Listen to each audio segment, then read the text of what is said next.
Hello everyone, welcome to this webinar on US college applications and college counselling, i.e.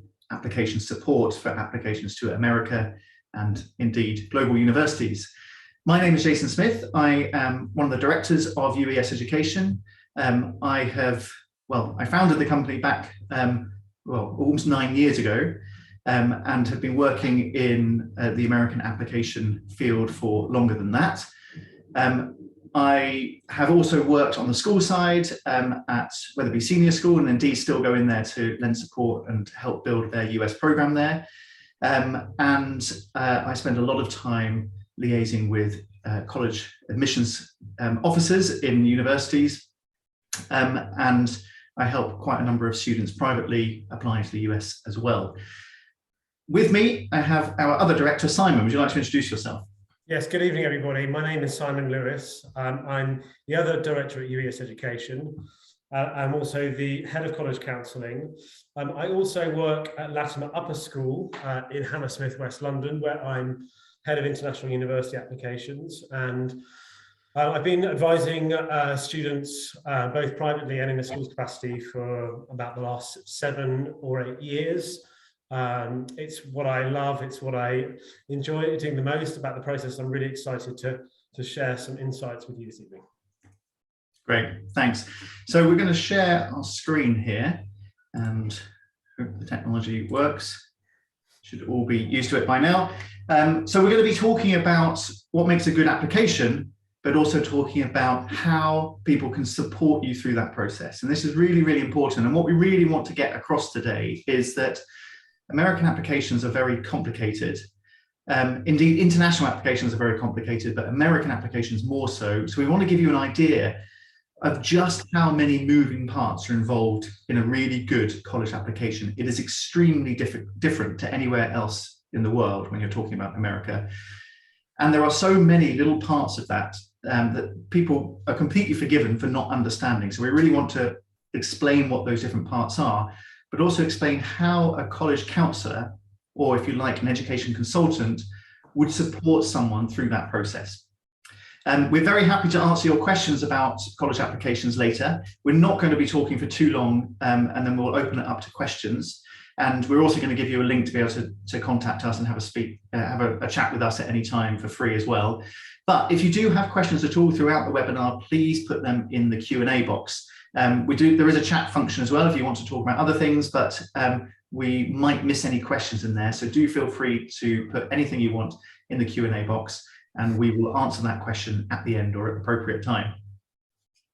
So first of all, what I'd like to talk about is what the current landscape looks like. I'm sure many of you on the call will understand that American applications have changed a little bit in the last couple of years for obvious reasons. Actually, the changes go back a bit further than that, and there's lots of cultural but also political reasons why things have changed.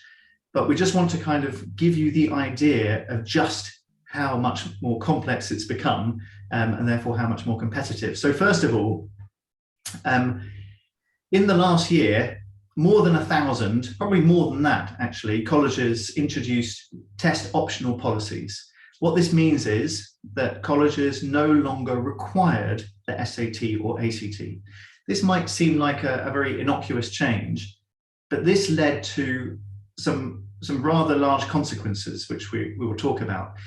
But what I do want to say is that test optional policies are not new. Many colleges have been doing that in the States for a long time. It's just that most colleges that students would apply to from the UK probably required the test, and therefore everyone considered the test required.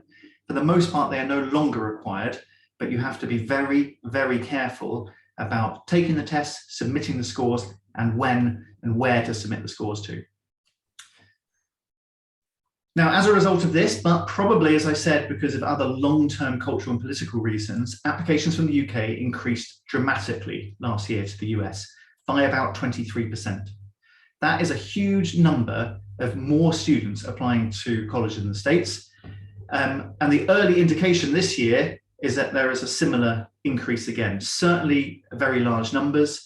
And it seems like from the early data that we've got from some of the universities that have released data from their early decision, early action applications, the numbers look to be very, very big again. As I said, there's lots of reasons about that. We can debate that till the cows come home, but what is certainly true is that Americans colleges are continuing to be extremely popular, and test optional policies are just one part of that. But it has to be said that removal of that testing barrier has led to that huge spike. But what we're seeing is, of course, where do you think all those extra people are applying? They're applying to the ultra competitive universities, which are making them even more competitive because you have more very good students applying. Not all of the colleges went test optional, so you do have to be very careful about places like Georgetown, Florida State, Georgia State universities require the tests. So you do have to be very careful that not to just assume that you don't have to do a test. And this is why we're seeing, and I know most of you are parents of year 12 students, and we know that most of your children are doing SAT or ACT prep with us or in school. That is a good thing because we don't know what's going to happen next year. We don't know where the kids are going to be applying, and therefore you've kind of got to make an assumption that you should start preparing for this test. It's probably not a good thing to decide that later when it's too late to get a really good score. But the big consequence, of course, is that admit rates, so the percentage of applicants who are admitted to the colleges and those highly selective colleges, is an all-time low. Many of them are now in the low single digits. Places like Stanford and MIT, of course, had very low admit rates anyway, but now we're seeing other colleges that you might not normally consider to be that competitive are really becoming what we would call almost wildcard universities in terms of how selective they are and how unlikely it is to get in. So on the note of admit rates, I think, Simon, you're going to talk a little bit about what we're seeing at some of the colleges here. Yeah, so what we've put together here is a slide which shows you some of the acceptance rates in the previous cycle, so 2019 to 20, sorry, two cycles ago, 2019 to 20, and last year, which was 2020 to 21. And what you can see is that we've got a shrinking of acceptance rates, dramatic shrinking in some cases, at a lot of these hyper-selective colleges. So for example, MIT, it was already very competitive, 7.3% in 2019 to 20, has now shrunk to 4% last year. Columbia, 6.2%, almost halved, 3.7%, and a similar story at Harvard, Duke, Penn, and Georgetown also went down by sort of 4 percentage points roughly. Now, if we compare that to Oxford and Cambridge, you know, what we can see is that all of these universities are more selective than Oxford and Cambridge. So that just gives you some idea of how competitive it is. And these are not, this is not an exhaustive list, by the way, of US colleges that are hard to get into than Oxford and Cambridge. But it does give you an indication of the kinds of numbers we're talking about. And if you look at those numbers on the right, we're looking at some very, very selective colleges. But the most important thing is, we'll talk about in the next slide, is the things that you can do to sort of counter that. So back to you, Jason. Thanks, Simon. And just on that note, as Simon said, this is not an exhaustive list. And in fact, if we were to list out all the colleges that were more selective than Oxford and Cambridge, there would be, at a conservative estimate, 65 colleges. And if you're talking about colleges that are more selective than Cambridge, we're talking about 80 colleges. So there is a huge number of highly selective colleges in the States, which is why making sure you apply to the right places is absolutely paramount. Now, why is the right advice important? And we're going to come on to what makes up US applications, but for the moment, just want to say that they are complex, competitive, and unpredictable. The UK has a very straightforward application system, and it is almost entirely based on the student's performance in school and maybe an entrance exam, and possibly interviews at some places. But there are very few points that the universities consider when admitting students in the UK. So it's very easy to understand and predict whether students are going to be admitted or not, although admittedly it's been more difficult in the last couple of years with unpredicted school grades. But in America, it is really not just about school grades. It is about much, much more, many data points. Somewhere, I heard a university say the other day that they consider 16, they've counted it, 16 data points when they're looking at application, but most won't even list them out. So there is an awful lot that goes into an application. And they've got the ability to do that because they have so many people applying. So they've got the ability to filter students down on more than just their school grades. So getting perfect grades is not good enough for those colleges.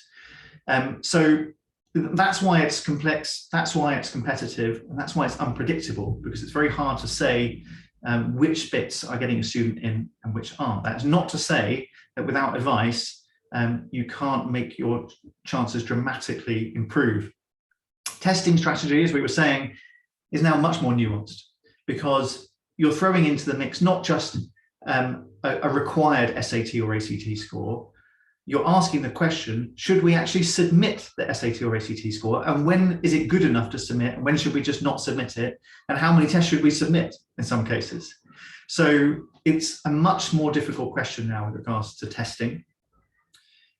And therefore, the right college list is absolutely critical. And you're going to hear us talk about this a lot today. Choosing the right colleges is absolutely the easiest way of improving your chances of being admitted to college. If students go all guns blazing and just apply to the very top colleges that they've heard of, their chances of success are extremely low. And that is probably because they have misunderstood what American colleges are looking for. So choosing the right fit colleges is absolutely the easiest way to really ensure that a student is going to be successful. And we're going to talk about what right fit means in a moment. The early application strategy is also crucial. Many colleges, in fact, most of them, will have some kind of early application process. So they've got early action, early decision 2. Some have what they call priority decision. We're not going to go to all the ins and outs of that. You're welcome to ask questions about it. But the fact remains that colleges will often select sometimes the majority of their freshman class from the early rounds. So applying early clearly gives you an advantage if you can make sure that it's the right fit college and that you can get everything together early enough. So it's selecting the right fit students who are prepared early enough. So coming up with the right strategy is crucial there. And as I said, fit is more important than ever. Fit is not just about academic fit. It is also about whether the student is the right fit culturally, socially, and in many other aspects, the right sort of student for that university. And that really is what the admissions officers are looking for. It's not bluster. They are really going to read in depth into the students' applications and work out, is this the sort of student that we want on campus? Because we've got 10,000 other people with perfect A stars at A level. So how are we going to choose the right person? And it's really coming down to those nuanced bits in their application.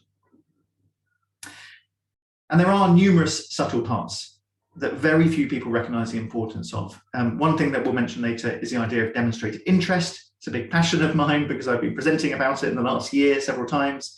And it's just an example of one thing that colleges actually place quite a lot of importance on in some cases, but very, very few students or parents or even teachers understand what that is. So Simon, do you want to talk about the elements of a US application, starting with extracurricular activities? Yes, I guess that the biggest difference between American applications and the UK, and indeed most other global applications, is that they are reviewing applications holistically. So they are building not just a class of the most academic students. That would be fairly easy to do in some ways. What they're really looking to do is build a class full of lots of different talents. And so with a strong extracurricular profile, what you're showing is that you could contribute to a college campus in other ways, not just academic. So they ask a lot of information in the common application. There's space for up to 10 extracurricular activities and 5 awards. In the University of California, it's actually up to 20. So they are really interested in the things that you've done.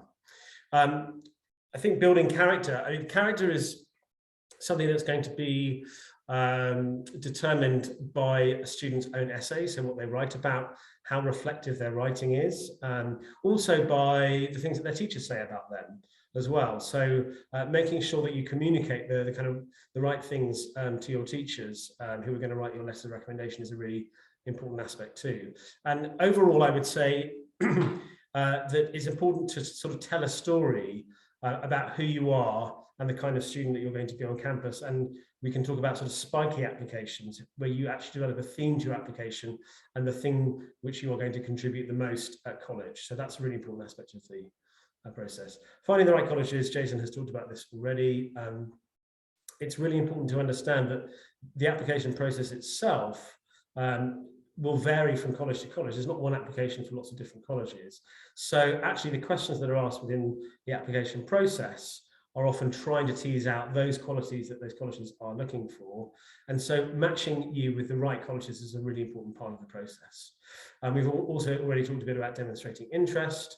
Now, there's a very useful document called the Common Data Set for each college, which runs through the different criteria that colleges review when assessing applications. And if you look at the Common Data Set for certain colleges, demonstrating interest will be a really important part of the process. At others, they won't consider it at all. But if you are applying to colleges where they do like you to demonstrate interest, it's really important to think about that. Sometimes it's tracked via, whether you open their newsletter, whether you go on to spend time on the website.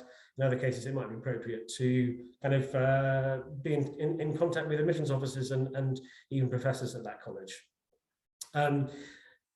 Some colleges will ask for a portfolio as part of admission to particular programs. So in particular, things like architecture and art and design, they will ask students to put together a portfolio, which is a kind of creative kind of a creation of kind of curative works that you have curated yourself. In other cases, there may be an option to submit a portfolio. It could be creative writing, it could be art. They may have asked for you to submit a musical, a recording as well. And these, again, are all ways of establishing the ways you might contribute to the college community. Deciding on a testing plan, I mean, I think it's fair to say that we would always recommend students start preparing early. But there is probably if you do get, we generally recommend taking the test twice and no more than 3 times. But I think it's important to sort of think about where you're going to submit your test scores, if you need to submit your test scores. And sometimes we find if you haven't quite got the scores at some stage through the application cycle, it might be appropriate to pivot to test optional applications. But I always think it's better off doing that later in the process and plan as if you are going to submit a test score. Early decision, early action, and early decision 2 strategy is really important. Early decision, in particular, gives you an edge when it comes to making US applications. And as Jason mentioned, sometimes colleges will actually admit 50% of their incoming class at the early decision stage. The reason why is that early decision is a binding agreement to attend. And it helps colleges with a key metric called yield. Yield is the number of students who enroll at the college divided by the number who are made an offer at the college. And the higher the yield, the better the college does in terms of rankings. So if you commit to attending via an early decision program, it means that you are contributing to that yield for sure if you're admitted, and therefore it's a more attractive you're a more attractive applicant for the university, as simple as that. So having a good early decision strategy, that's the right time to be sort of ambitious while being realistic. And then ED2 is another chance to do that in January. If you weren't successful in the early round, you can have another crack in January at many colleges that have an early decision 2 application round as well. Essays are really crucial in communicating your fit for the college, and also just to show that you really care about your applications. I think it's really underestimated to which people kind of, I guess, misread or don't read closely enough the wording of each application. So when colleges are asking questions within the Common Application on their own portal, there is always a reason that they're asking those particular questions. So pay very close attention to what's being asked, and make sure that the research that you do on the colleges and what you're saying about yourself shows that there's harmony there. That's a really important part of the process. Obviously, scholarships and need-based aid are important. Just to kind of distinguish between the 2 things, scholarships are merit-based, so they're not dependent on a family's financial situation, but need-based aid is when they're taking into account income and assets. And there are some families where they need to have the money to go to the US, and so it's not possible without it, and somewhere it's nice to have, but not necessarily need to have. Coming up with the right strategy in terms of scholarships and financial aid, again, absolutely critical, because it can change the college list depending on how much money you need or want to have. So there are many, many different application portals. Just at the moment, today is the deadline day for the University of California application. Tomorrow is University of Texas, Apply Texas, at Austin, for example. And then we also have the common application. There's the coalition application for certain colleges like the University of Washington, and many others have their own application. The dual degree between Trinity College Dublin and Columbia has a special application of its own. So keeping track of all of these different elements is a really important part of the process.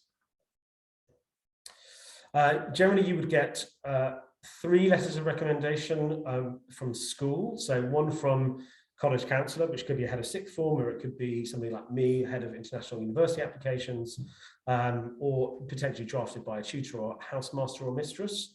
And then you will generally be asked for 2 academic letters of recommendation as well. Now, the 4th one could be potentially from somebody who knows you well. It could be somebody who knows you through an extracurricular activity. It could be an employer. It could be a priest, particularly important if you're making applications to some of the more religious colleges. They sometimes give you that option.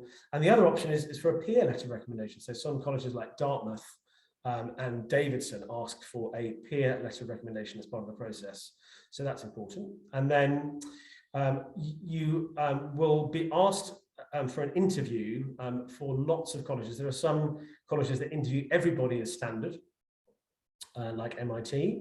Typically in this day and age, obviously it's online, but they are nothing like an Oxbridge interview. They might ask you some tough questions, but really they're about getting to know students, and they will write a report which gets sent to the admissions office. It's not conducted by a member of the admissions office typically, but more likely to be a member of the alumni network.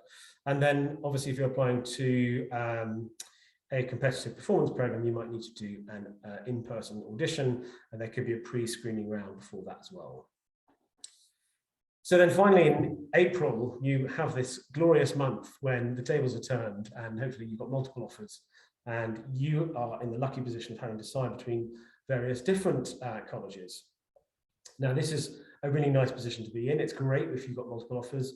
Traditionally, April is also a good time to visit colleges in the US because the winters are over generally, and it's a great time to sort of visit. And actually, it's a good time also to compare offers and to get advice on where you think you'll be happiest and most successful. Great, thanks, Simon. And I just wanted to clarify one thing. When I said applications and uni portals, even after applying, as soon as the student has clicked submit, it's not unusual for the universities to say, now please create an account on our own portal. So I have a student at the moment who's applying to lots of Texan universities, and he has created no fewer than 8 individual portals across Texas now, and it becomes quite a challenge to suddenly navigate not just the portals, but all these checklists that you suddenly have on them, where they're suddenly saying, please now submit this, and can you upload this certificate? And they're asking questions about residency and that sort of thing. And it's amazing how much extra work goes into it when you think it's just clicking submit on one simple application. So how can college counselling help? Well, we're not going to go over everything that we just talked about, but there are a few key areas that counsellors really add value. First one is sometimes years in advance, guiding students to build a distinctive academic and extracurricular profile. This is not something that can be cobbled together in year 13. Colleges will look at how long students have been doing extracurricular activities for, and whether or not that forms some kind of theme and demonstrates the character of that student to the university. So thinking about this stuff early on, thinking about what they do inside, outside of school, what subjects they do, what activities they do, what they do in their summers, those things matter to the university. So having someone guiding you through the right theme and profile matters there. Matching students to colleges where they'd be a great fit. Again, we've said this several times, but someone who understands the differences between the different colleges and can very easily look at a student and say, this sort of student who has these sorts of ambitions and these sorts of character traits would thrive in a university like that. And it might be one that you've never heard of, or the student has ever heard of. But what you need is someone who's not just going to go, well, you know, I can use a search engine online or use one of these search books, and then hopefully they will find some colleges. What a really good college counsellor will do will say, look, these are the sorts of colleges that you should be thinking about. Advice on testing and early application strategies. So we've talked about that, but really understanding the different possibilities, the different permutations, and what's going to maximize your chances is very important. Someone who's going to communicate with the schools, because the high school, your sixth form, really plays a very important part here. And as a counsellor, I spend a lot of my time communicating with those high school counsellors and really understanding what they need and what the universities need, and which partner, the school or us or the student, can do those things with the universities. And of course, communicating with admissions officers. We have very good relationships with admissions officers in universities because we spend a lot of time at international conferences and as part of the international networks talking to admissions officers to find out what the latest developments are. And in some cases, such as myself and Simon, we present with those university admissions officers at conferences to educate the wider network about what's going on, what the latest developments are. So someone who's got those links is very, very important. Review of application essays, again, extremely important. Just being a good writer is not good enough. You really need to be able to understand what the universities are looking for. Experienced counsellors know that. And then, of course, reviewing all the other bits. The portfolio, the audition, the interview. There are tons of little bits in this application that Simon has just read out.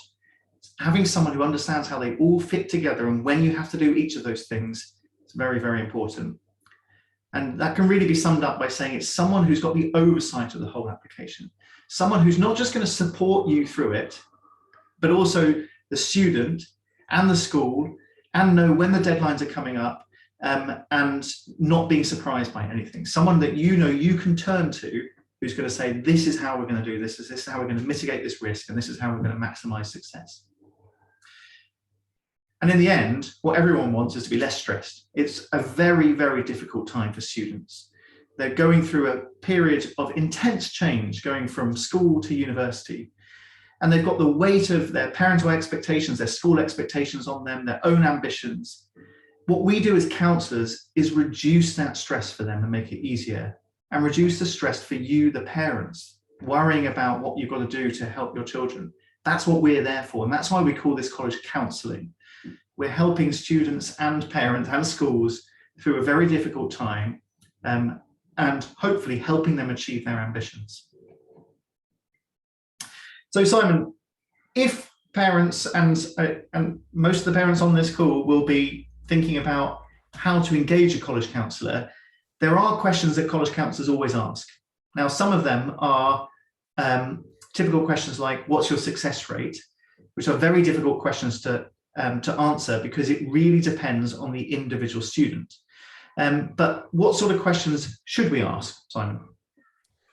Well, we're going to cover a few of these now. So I think one of them is about their level of experience. So really, you want to be engaging with somebody who has experience either in a university admissions office or as a school advisor who's handled international applications. It's possible, but it's unlikely that somebody with no experience of doing either of those things has the network and the understanding to fully deliver a college counselling service. And there's so much to it on the school side, on the university side, that understanding is really crucial. The next question, I think, is about something I feel very strongly about, whether a college counsellor is a member of a professional association governing international admissions. And there are several associations. We're members of the International Association for College Admissions Counselling and the National Association for College Admissions Counselling. And there are other organisations like the IECA, like HECA, HECA, And this Council of International Schools also has some councillors on their list as well. The important question is, those associations subscribe to a professional code of conduct. So there is an agreement between both the university admissions officers and the independent counsellors and the school counsellors that really is a kind of code between them in which they understand that these are the expectations on both sides of the process. So if a college counsellor hasn't subscribed to that code of conduct, the question would be, well, why haven't you? Because they should be offering ethical advice, and being part of that association is often a very good way, both of having a sense of where the ethical boundaries are, but also in getting a steer from colleagues within that association who come across a sort of potentially tricky situation who will help you to navigate it. Next question, transparency. So, ask college counsellors, what size is your caseload? How many students are you advising from one year to the next? Will you therefore be getting a high quality advice? Are you honest with students about their chances of success? I think that's a very important part of the process.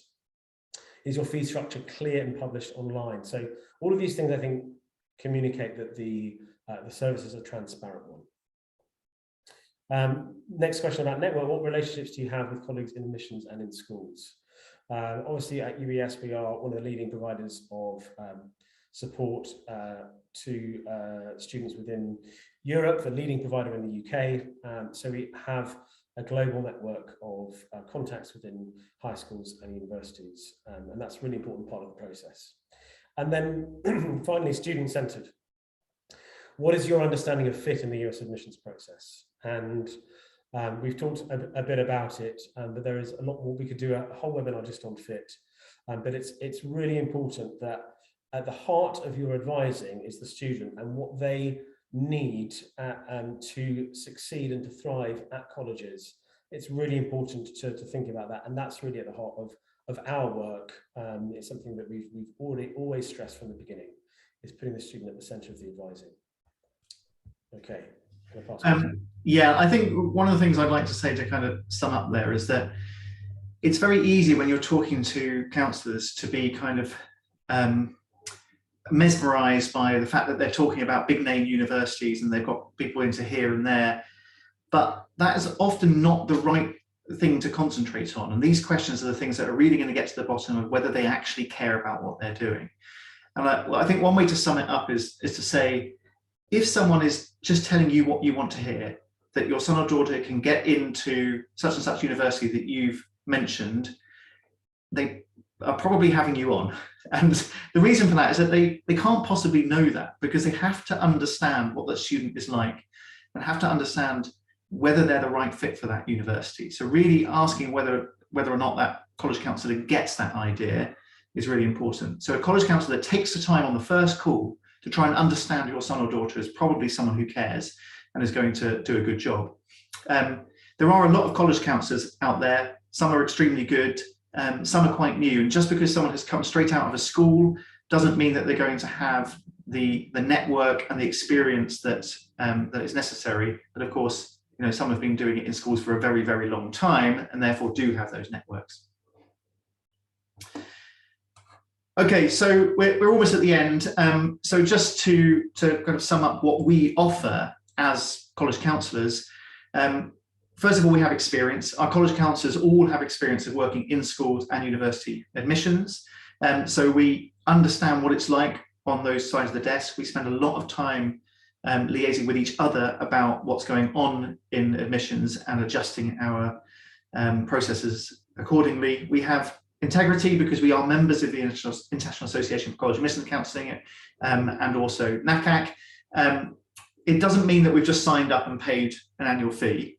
It means that we are active members of those organisations. We present at their conferences. We take an active role in helping to organise those organisations, and we really are experts in leading the knowledge within those organisations as well. And you're welcome to look up our presentations on those networks if you don't believe us. Transparency, so we like to be very clear with people from the start about what our role is, what we think we can do with you, and what our fees are. And if people aren't clear with you, like Simon said up front, then you've got to worry about what they're going to start adding on later. But we charge one package for 3 different phases, and it's very clear what we are going to provide as part of that. So we'll always be honest with you about that right from the start. But we'll also be honest with you about what we think the chances are of your son or daughter getting into such and such place. And what we're not going to do, as I said, is say, yeah, we can help you get into there. We're going to say, well, actually, look, yes, we will help them apply to some wildcard or reach universities, but we'd also really think that they've got a chance at these sorts of universities. And ultimately, what everyone wants is to come away in April with some excellent decisions on the table where everyone is happy. And that's really what our aim is. And we have a global network. So through this membership of International ACAC, we've got a very big and very strong, very close network of colleagues who work in admissions offices at universities and schools around the world. And we're very proud of that network, and it means a lot to us, and we spend a lot of time talking to those people. And as Simon said, we're student-centered. Of course, the parents are extremely important in this process. And if you're not happy with where the student's applying, there's no point in doing it. But our aim is to improve the lives of the students that we help. And we do that by really making sure that they're going to end up going to a place where they are challenged, but can also thrive. And that should be good for their ambitions, their careers, and their lives in the end. So if you want to talk to us about this help, please do. You are welcome to book in a free call with us. There's the URL. If you just go to our website, ueseducation.com/free-call, you can book in a call that is convenient for you and us, and we'll have a chat with you about what we can do. And if you've got other questions, we can answer them then as well. And then finally, just before we start, I noticed the background to this slide is our old office. We moved about 2 weeks ago around the corner, so you're welcome to come and visit us. We're just by Marble Arch now, so in Marylebone, just across the road from Mayfair. So you're welcome to come down and book a time in to come and see us there. There's that free call link again. We have many events. We do lots of webinars. We run mock admissions events, loads of teacher training events for schools as well. We're pretty big on training teachers and working in schools. We run courses for the SAT and ACT, which you will probably all know about, and we have private tuition if people need more help with that. We have our diagnostic test, which is pretty famous worldwide now and helps students choose between the test. I think all of your children would have taken that. We haven't spoken about sports scholarships. We are not sports consultants, but if you have a child who is considering applying for a sports scholarship where they'll be recruited to play on a team and go to a university off the back of that, we have a couple of organisations that we trust and we can recommend you to. And there's our details. You can email us on consultancy@ueseducation.com, and there's our website and phone number as well. Now, we've had quite a few questions, so I am just going to, I'll leave that up for a moment, but I'm going to grab these questions now. So thank you very much to everyone who's been putting them in the Q&A. Please feel free to put any more in there. The first one is a nice mathematical question. Has the increase in UK applications, 23%, been reflected in an increase in the number of acceptances? Well, the answer is, in some cases, there have been more people admitted to the university, and the university have added places. In some cases, they didn't mean to do that. They over-enrolled, and I'm not going to name names, but there were some universities that admitted hundreds more than they thought they were going to. But overall, the answer is no. There's not that many more places available. There are just more people applying, and that's why the admit rates have gone down there. I'll take the next question, Jason. Is being a US citizen, does it change your chances when applying from the UK? That's a really good question. I think in one respect, no, because you'll still be considered as an international applicant, and you'll be assessed within the context of your peer group within the UK. However, there is an exception to that, which is that if you do require financial aid as part of the process, being a US citizen does change things, because there are many, many more American colleges that are need blind if you're a US citizen compared to if you're an international student. Actually, there are only 5 colleges that are fully need blind and meet full demonstrated need, which are Harvard, Princeton, Yale, MIT, and Amherst College. Those are the only 5. So when it comes to US citizens, though, it's something like 90 colleges that are need blind and meet full need. So there are many more options if you need financial aid. The next question was about legacy. I'll take one if that's okay, Jason. I'll come back to you for the next one. Is legacy still important? The answer is yes. The place at which legacy has the most weight in the application process is typically at early action or early decision stage. It's certainly not a guarantee of admission. And there are also, I would say, different varieties of legacy. People who are very active within the alumni network, who regularly donate, are going to, those kinds of parents are going to kind of be, that legacy is going to be perhaps considered more strongly than one who's never really engaged with the university but still attended there. There are some universities that are eliminating legacy as a factor in admissions. Johns Hopkins recently did this. So they're not considering legacy as part of the process at all. Sorry, and Amherst College, actually. Amherst College has done this too. So there are, I think there's part of what's driving the agenda is this idea of equity, that it's certainly true that certain families get an advantage in that process, and to kind of raise social mobility. If you want to do that, one good way is to eliminate legacy as a factor in admissions. But it's safe to say that in many cases it is still a factor and it is still considered. Okay, next question here is, would we discourage applying to the EU, UK and US at the same time? Well, the answer is it depends. Most of our students will apply to the UK and the US. And the reason for that is they'll absolutely be concentrating on the US because it's the most complicated and demanding application process, but they'll have a few UK universities that they'll apply to because it's a backup. Because if you get the grades in the UK, you can be fairly sure you're going to get an offer somewhere. So, and it's pretty straightforward to put in an application to the UK. What we would generally recommend against is applying to Oxford or Cambridge as well as the US, because suddenly it's a lot of extra work to do the entrance test, potentially to do the interview preparation, but also it's extremely different. The US, generally students are going to be applying for something fairly broad. Even if they want to go for a subject like engineering, they're going to be studying something pretty broad there, whereas in the UK, they're going to be applying for something very specific. So it feels a bit odd to be helping students going down both systems. In terms of the EU, normally we wouldn't see students applying to the UK, EU and US at the same time. There's a lot of different application processes to manage. The exception really is if a student has a background in a particular country, they might put an application into their home country as well, again, because it's fairly straightforward. But the same thing applies, which is that it's easier, but it's more specific about the subject at most places in the EU.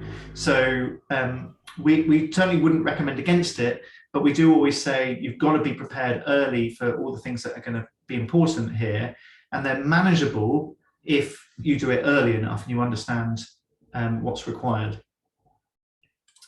I'll take the next question, Simon. I think it's about testing. The next question is, my son is in the first year of A-levels. When do you think applications and exams should be taken? Now or in the second year?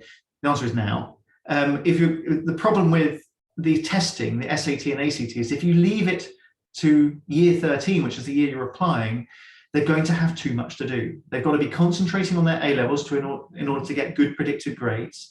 They're going to be writing their applications, filling everything in, choosing their colleges. Trying to do SAT or ACT at the same time, it's extremely difficult. So we always encourage students to start preparing now, take their first test maybe in December. If you haven't started preparing now, it's a bit late to do December. You can't even book it, but you could do February, March or April for the first test. You could do May or June for the second test, and they could still do July or maybe August for the third test. But you really, really want to get the SAT or ACT out of the way by the end of year 12. You don't want to be dealing with it in year 13 unless something happened and they couldn't take the tests and they're just going to have to do their retake in year 13. But by that point, students should really have made a decision about testing strategy. Very difficult to do that. You don't know the scores. So starting now is definitely the best thing. Simon, do you want to take the next question? Yeah, sure. The question is whether the top colleges prefer students from the IB more than A levels. I mean, if you ask any of them, they would say no. They are very happy with both sets of applicants. IB students obviously tend to have the breadth in their applications because they're studying six subjects rather than 3. In some cases, there are some universities that need a letter of recommendation from both a math and science teacher and also an arts and humanities teacher. Obviously, an IB student would have that. Some of those colleges include Caltech, MIT, Harvey Mudd, for example. So it might be easier to apply to certain colleges, but no, I wouldn't say there's a preference for one over the other.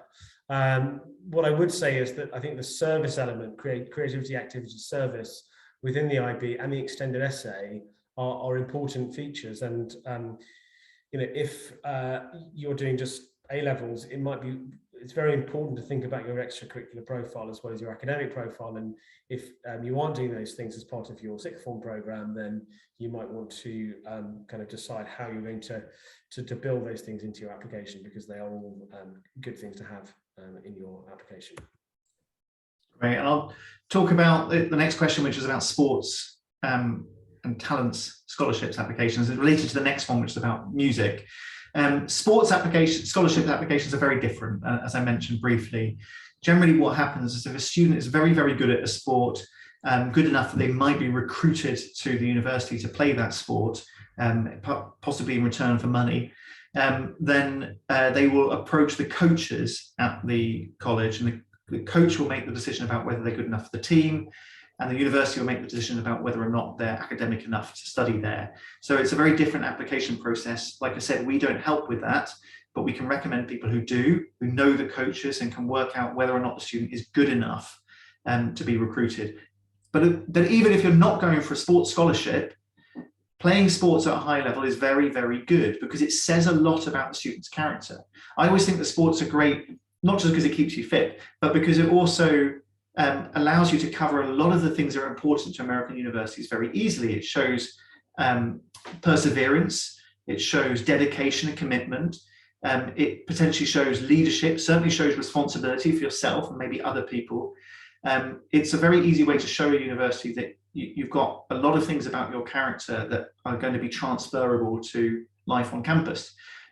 So making a lot about sports that are played a lot in the application is a really good thing. Simon, do you want to talk about other scholarships, particularly music, since Simon is a musician? Yeah, so I always love it when I get to advise students on creative applications. We do advise on music scholarships, and it depends obviously whether a student is applying for a kind of creative program, for example, classical music program or jazz.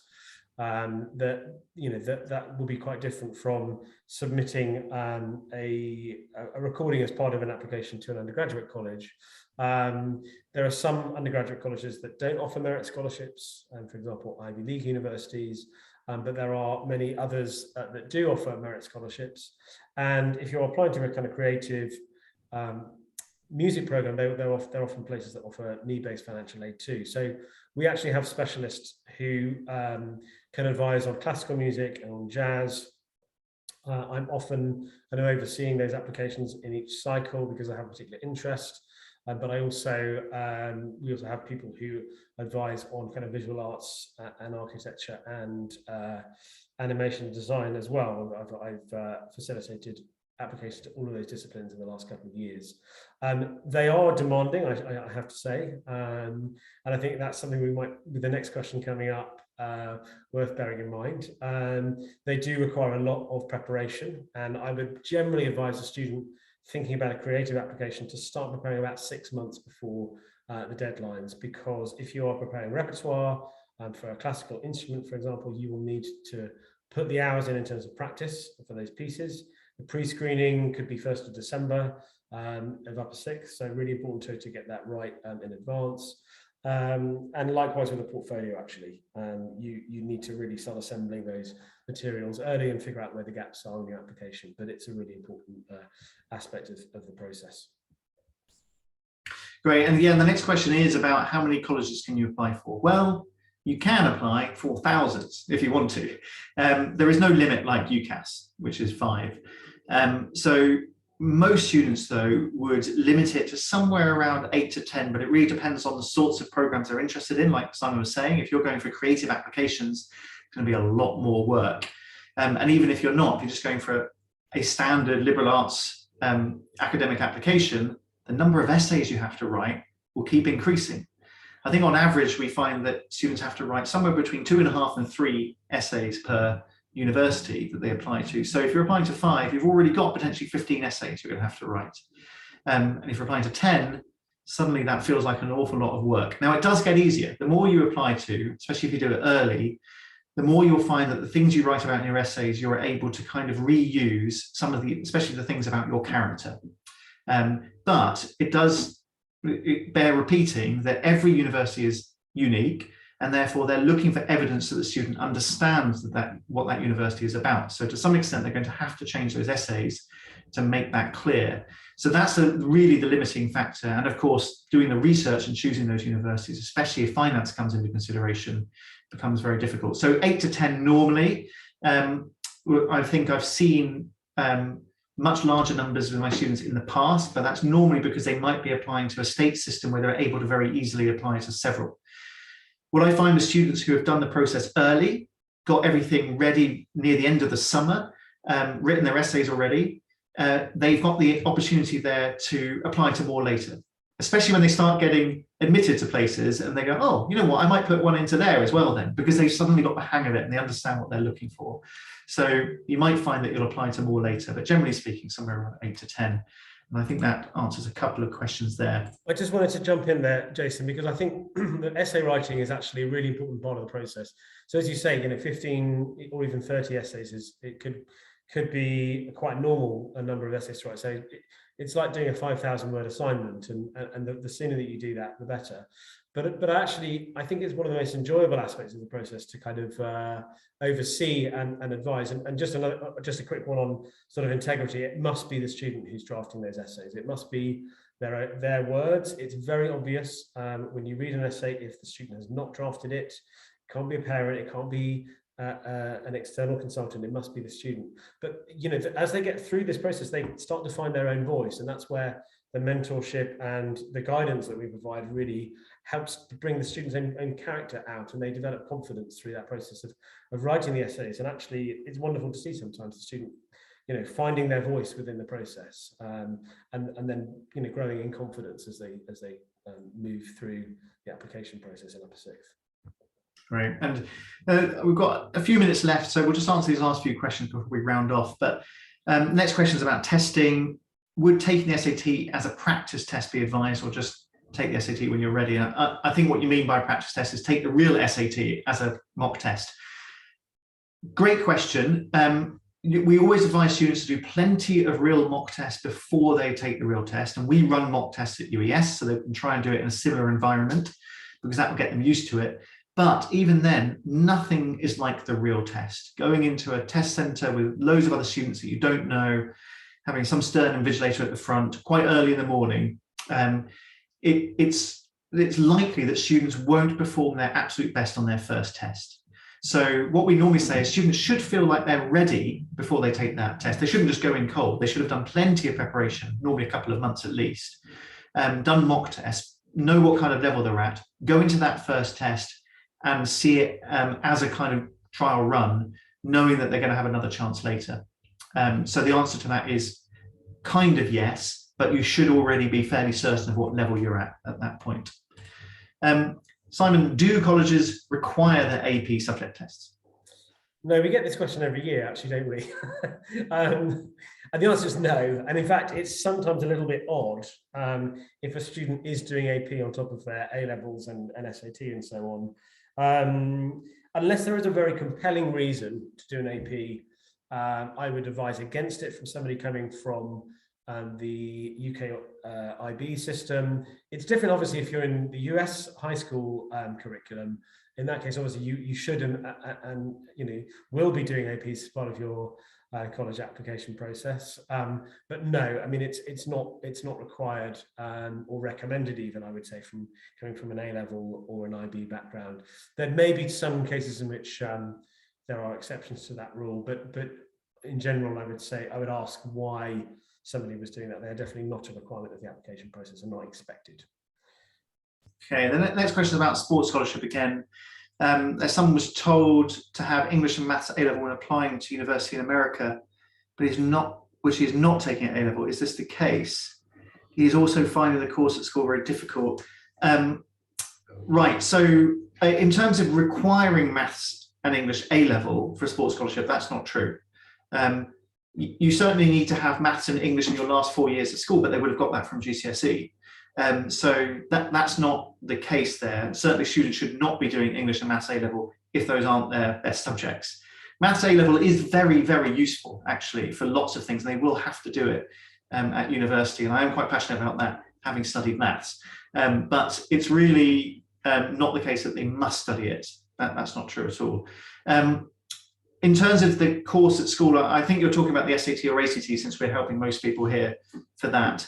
If you want to drop us an email about extra help, we can set up extra help. Our academic director, Dan, is always very willing to set up a call with you to talk about ways to manage the caseload and the workload much better. So maybe that's the first thing you should do. So drop us an email, we'll get set up with that. And then if appropriate, we can arrange extra help. Next question, Simon. We're just going to run through these because we're very just a very quick answers to these. We won't be able to do any others. But next question is about the Common App. Okay, so Common App gets reset on 1st of August every year. There are some things which are kept within the process and some things which are deleted. You don't need to write your essays within. Sorry, I've just gone dark because of the office lights. You don't need to write your essays within the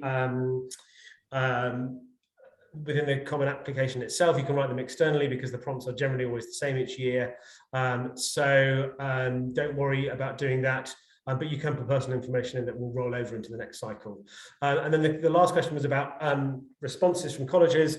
The early responses tend to come in mid-December, and the regular responses tend to come in early to late March. And last year they were a bit later, some of them early April, because of just the volume of applications was so much greater. But you'd almost always have until the 1st of May to respond and enroll, unless you've committed via an early decision program, in which case you will generally need to commit when the offer comes through. You're essentially committed.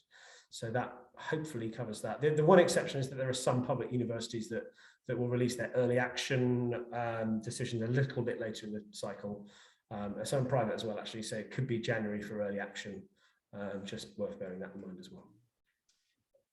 Yeah, great. Thank you so much, everyone, for tuning in. I'm just going to go back.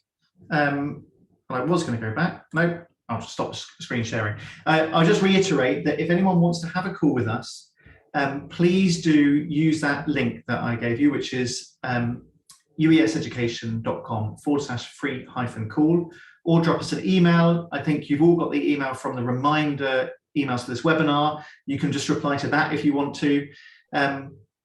We would really advise you to seriously consider some sort of support if you or your children are seriously considering American applications. It's extremely complicated, and we really are the sorts of people that love doing this work, and we really love to help you. So please feel free to book in a free call with us, and we can chat to you about that. But I do want to say thank you very much to everyone for giving up your time to listen to us speak today. We know it's a really busy time of year. It really is for us too, because we're right in the middle of helping everyone apply to colleges, and I'm sure Simon's going to get straight off this call and help a few more people finish off. I've got 2 meetings tonight. Yeah. And one of our other counsellors, who I think is listening on this call, is sitting right next door to Simon and helping people fill in their UC applications right this moment, I believe. But thank you very much for giving up your time. There will be a recording of this, but again, we really hope to speak to many of you personally. And if you do have other questions and just want to know whether or not this is a sensible thing for your children to pursue, feel free to drop me an email. Very happy to answer any questions. But for now, thank you very much and good night.